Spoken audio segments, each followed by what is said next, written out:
The story of Alicia's struggle and triumph centers around a young girl, her resilience, and the profound strength she discovers within her family.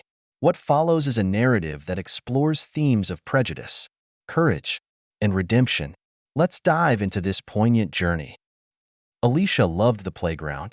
It was her escape, a haven where the worries of the world seemed to dissolve into the warm breeze and the laughter of children playing around her. The sun bathed the small park in a golden glow, casting long shadows across the green grass as kids ran, climbed, and swung from the monkey bars. The swing set squeaked rhythmically as it moved back and forth, and the slides glittered under the late afternoon sunlight.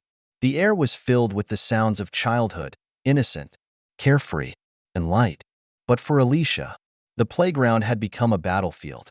Once a place of joy, it now felt like a stage for humiliation and isolation. Alicia Brooks, only 10 years old, sat alone on one of the swings, pushing herself slowly, her feet dragging through the dirt beneath. She glanced up now and then, watching the other kids play, her eyes following a familiar figure, Liam, a boy she once considered her best friend. His laughter, which used to fill the air when they played tag together, now stung her ears as he ran with other children, avoiding her entirely. The reason for the shift was clear. Liam's mother, Catherine. Alicia knew why things had changed even if no one said it aloud. Ever since Catherine began bringing Liam to the playground, a cold distance had formed between them. It wasn't just a drift in friendship.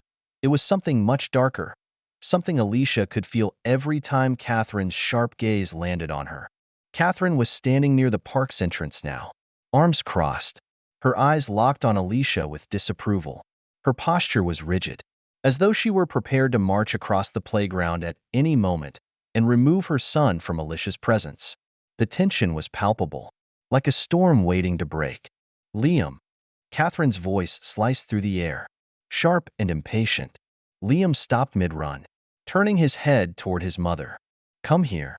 Now," Catherine demanded, her gaze flicking briefly to Alicia before returning to her son. "We don't have time to play with her." Alicia's heart sank. It wasn't the first time she had heard Catherine make such comments. The words might have been vague, but their meaning was clear. Alicia didn't belong here.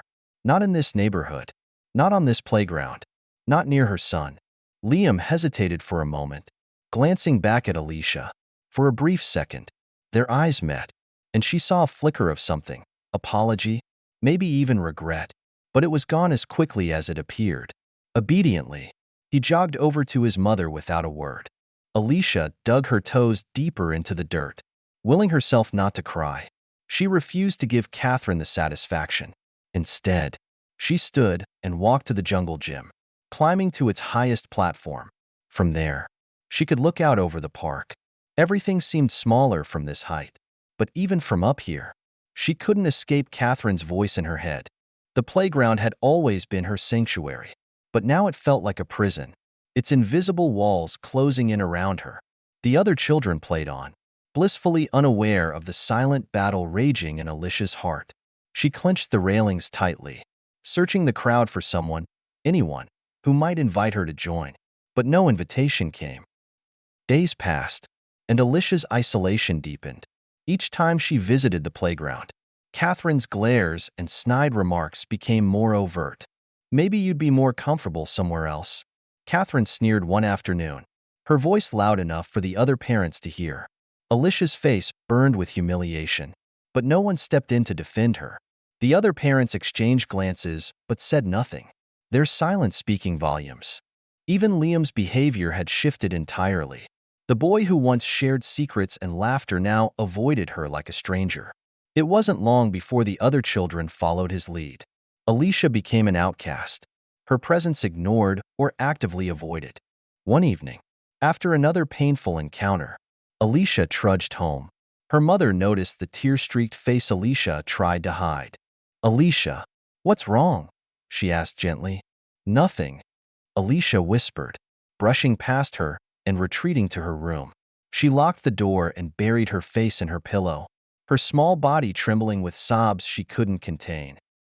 Thomas Brooks, Alicia's father, was a federal judge known for his unyielding pursuit of justice. That evening, When Alicia finally confided in her parents about what had been happening, Thomas listened intently. His expression was calm, but his eyes burned with a quiet intensity. "This ends now," he said, his voice low but firm. The next day, Thomas took action. He reached out to the neighborhood committee, gathering statements from witnesses who had seen Catherine's behavior. Though some parents hesitated, others finally admitted the truth. At the next community meeting, Thomas presented the evidence with the precision of a seasoned lawyer. Catherine's attempts to deny her actions crumbled under the weight of testimony and undeniable proof. The outcome was swift. Catherine was removed from the neighborhood committee, her influence stripped away. A formal letter from the committee addressed her behavior, making it clear that such actions would not be tolerated. Alicia returned to the playground the following week, her head held high. The atmosphere had shifted. Parents greeted her warmly, and children smiled her way. Catherine was gone, her once looming shadow no longer present. For the first time in weeks, Alicia felt a sense of peace. As she sat on the swing, Liam approached hesitantly. "I'm sorry," he said, his voice barely above a whisper. Alicia studied him for a moment before nodding. "It's okay," she said softly, "but things need to be different." Liam nodded earnestly. "They will be." Sitting on a bench nearby, Thomas watched the exchange with quiet pride.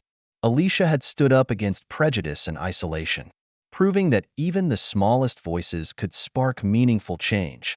As the sun set over the playground, its golden light casting long shadows, Alicia knew that this was just the beginning.